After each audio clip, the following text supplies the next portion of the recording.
Di ba? Pag tungtong ng alas 9 ng umaga, lalabas ka, makikipaglaro ka sa kalaro mo, sa kapitbahay mo, Chinese garter, di ba? Makikipaglaro ka, yung tumbang preso, makikipaglaro ka, yung litsong tinik, di ba? Lalabas ka lang doon sa yung bahay mo dahil wala pang CP. So, ibig sabihin yan, wala pa yung kahalayan. Amen? Parang lalabas ka lang, mamumuhay ka lang, nakikipaglaro doon sa mga kaibigan mo. Pero ngayon, sa generation po natin ngayon, marami nang may cellphone. Yung ultimo 3 years old pa lang, may cellphone na. Babad na babad ang kanilang kaisipan sa social media.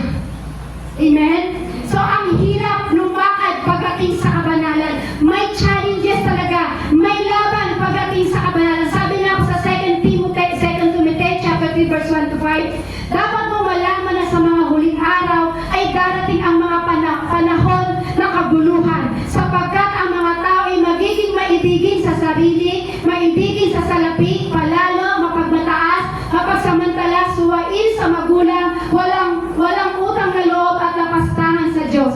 Sila'y magiging walang pagmamahal sa kapwa, walang habag, mapanirang puri, walang pagpipigil sa sarili, marahas at walang pagpapahalaga sa mabuti. Sila'y magiging mga taksil, pagdalos-dalos, mayabang, maibigin sa kalayawan, sa halip na ibigin ng Diyos. Sa panahon po natin ngayon sa generation na gusto na lang party-party na lang. Puro kalayawan. Sila'y may anyo sa pagiging maka-Diyos, ngunit hindi naman nakikita ang kapangyarihan nito sa kanilang pamumuhay. Iwasan mo ang ganyang uri ng mga tao. Hindi mo makikita ang kabanalan kapag tayo ay hindi sumusunod sa kalooban ng Diyos. Amen? Amen. May laban pagdating sa holiness. Kung may laban ka, sabi nga po, pursuing holiness essential. Ipursu mo. Amen? Ipursu mo yan. Mahalaga po. Naisin natin. Ipursu natin, naisin natin na tayo ay mamuhay sa kabanalan ng Diyos. Amen. Paano mo ito mapupursu? Yung holiness. Sumunod, pursue Christ, pursuing holiness. Sabi po sa Hebrews chapter 12 verse 2, ituon natin ang ating ang paningin kay Jesus sa kanyang nakasalalay ang ating pananampalataya mula simula hanggang katapusan dahil sa kagalakang naghihintay sa kanya, hindi niya inalintana ang kahihiyan ng pagkamatay sa krus at siya ngayon ay nakaupo sa kanan ng trono ng Diyos. Ituon mo ang buhay mo, kapatid, sa Panginoon. Naisin mo na sambahin, naisin mo na lalo ka pang mas lumalim sa Panginoon.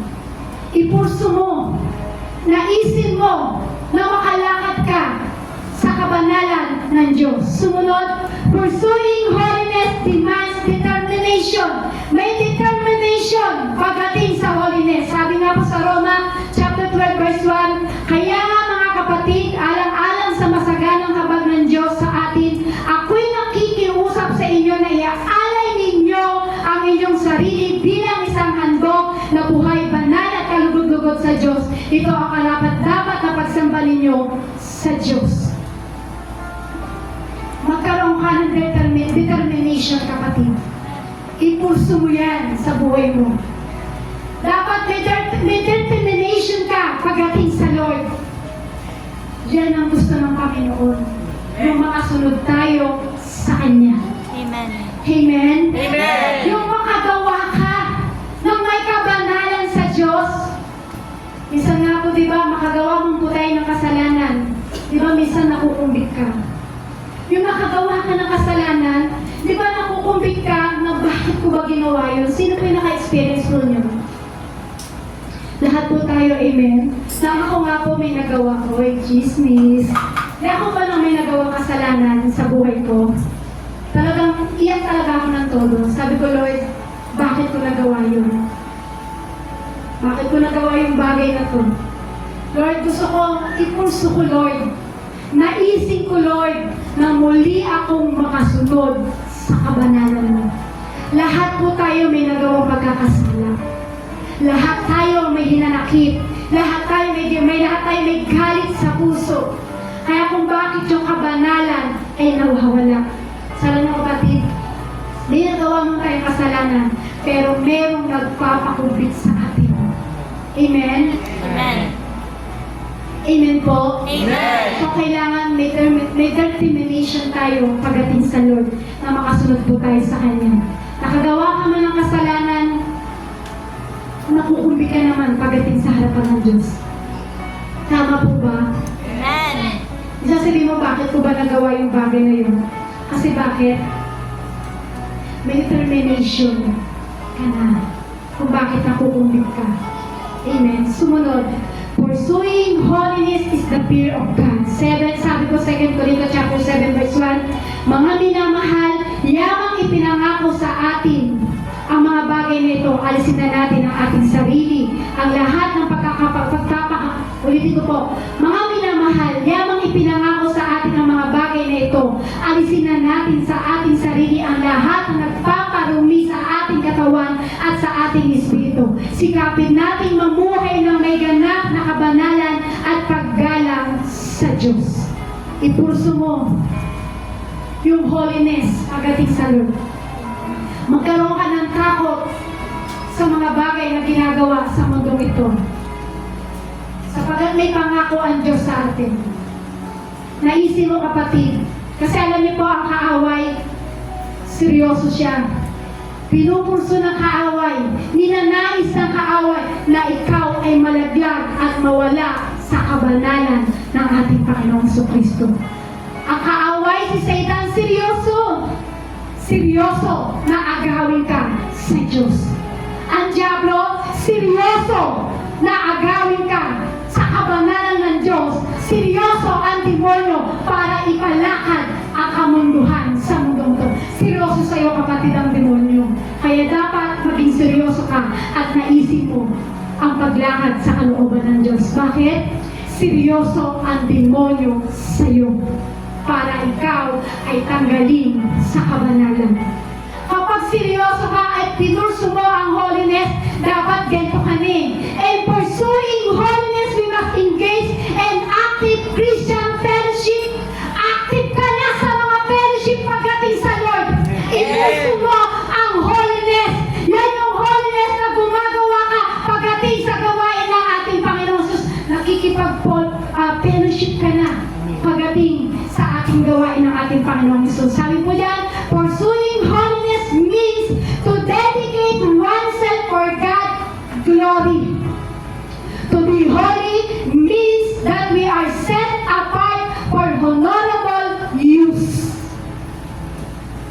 Sabi nga po 2 Timothy chapter 2 verse 21, ang sino mang lumalayo sa kasamaan ay katulad ng sisiglang natatangi, malinis at karapat-dapat gamitin ng may-ari para sa lahat ng mabuting gawain. 2 Timothy chapter 2 verse 20 to 21, sa isang malaking bahay ay may iba't ibang uri ng kasangkapan. May yari sa ginto o pila at mayroon na mangyari sa kahoy o putik. May ginagamit para sa mga tanging okasyon at mayroon namang pang-araw-araw. Ang sino mang lumalayo sa kasamaan ay katulad ng sisiglang natatangi, malinis at karapat-dapat gamitin ng may-ari para sa lahat ng mabubuting gawain para tayong kasangkapan sa tahanan.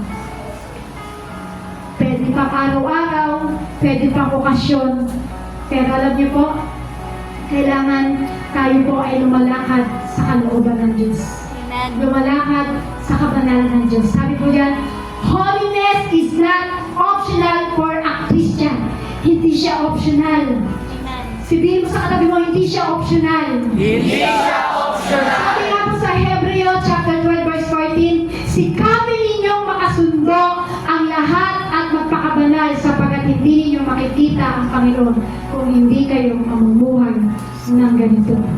Kapatid, inuulit ko, niligtas ka ng Diyos na banal.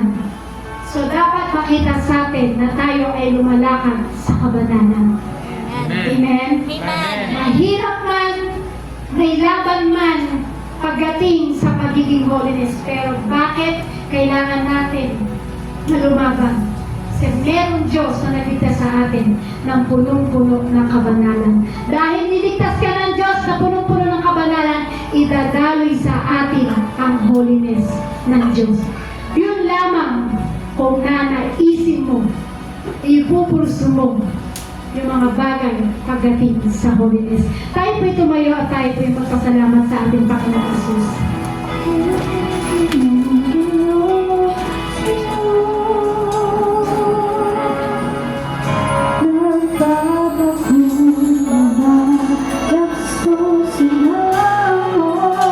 Ipinyo mo ang iyong mga mata. Tingin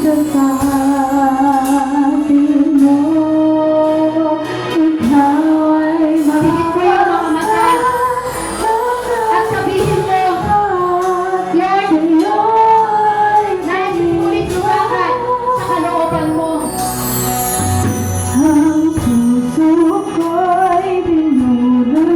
Kausapin mo ang Panginoong Isus sa gabing ito. Lahat po tayo ay nawala sa kabanalan. Pero merong Diyos na nagpapaalala na siya ay banal. Na dapat ang kanyang ligtas ay malangan sa kabanalan. Kausapin mo ang ating Panginoong Isus sa gabing ito.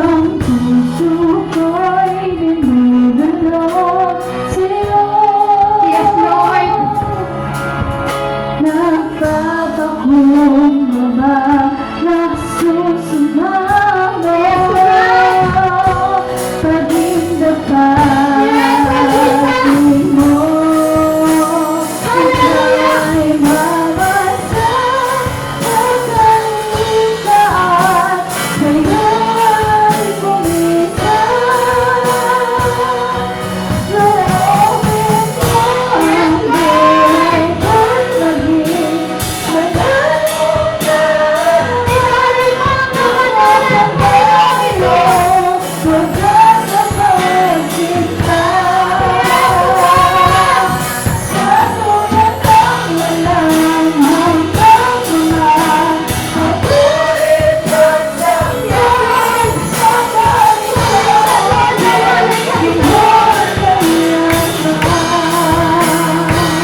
Sa gabing ito, may pinapasabi ang ating Panginoong Jesus. Kung nais mo na muli makalakad sa kabanalan ng Diyos, open po ang altar. Malaya kang makalapit at lumuhod sa harapan ng Diyos at sabihin mo, Lord, gusto ko nang muling sumunod sa iyo. Lord, gusto ko nang makalakad muli sa kabanalan sa iyo. Open ang altar sa gabing ito. Meron Diyos na nagligtas sa iyo ng puno ng kabanalan. Lord, narito kami, Lord, sa gabing ito. Nagpapakalunan sa iyo, Lord Jesus. Alam namin, Lord.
namin sa aming buhay. Lalakad kami, Lord, na may kabanalan. Lalakad kami, Lord, na may kabanalan sa iyo, Lord. At makakasunod kami sa iyo, Panginoong Isus. Salamat sa iyo, Panginoong Isus, sa gabing ito. Salamat, Lord, na binuksan mo ang aming puso. Salamat, Panginoong Isus, na meron pa kaming conviction, Panginoon, na ibinibigay mo sa amin, Lord. Salamat po, Panginoong Isus, sa gabi nito. Ikaw ang aming Diyos na banal. Ikaw ang aming Diyos na makapangyarihan sa lahat. Salamat sa iyo, Panginoong Isus. Hayaan mo sa gabi nito ang mga anak mo, Panginoon. Ipupulso namin at nanaisin namin, Lord, na makalakad sa kabanalan mo, Panginoon. Salamat po ng marami sa iyo, Lord, sa gabi nito. Hayaan mo ang bawat isa, Lord, at magkasalamat ng todo sa iyo, Lord. Linisin mo ang aming buong buhay. Linisin mo ang aming pagkatao. Linisin mo ang aming isip. Linisin mo ang aming puso sa gabi nito. Lord, malaya ang kapangyarihan mo ang papasok sa aming mga buhay. Salamat po ng marami sa iyo, Lord, sa gabi nito, Lord. Hayaan mo, Panginoong Isus, ikaw ang aming maparangalan. Ikaw ang aming maitaas, Panginoon, sa gabi nito. Hayaan mo agad ang bawat mga anak mo, Panginoon. Ikaw ang kanilang susundin sa kanilang buhay. Maraming salamat po, Lord, sa gabi nito. Hayaan mo, Lord, pinasasalamatan ka namin ng todo. Salamat, Lord. Salamat po sa kapangyarihan. Salamat, Panginoong Isus, sa kapangyarihan ng iyong pangalan. Salamat po, Panginoon. Wala kaming masabi, Lord, kundi puro pasasalamat. Thank you, Lord. Thank you, Jesus. Salamat po, Lord, sa gabi nito. Hayaan mo agad sa pagkakahiwalay-walay po namin, Lord. Ikaw ang aming daladala sa bawat pag-uwi namin sa aming mga tahanan. Ingatan niyo po ang aming sasakyan sa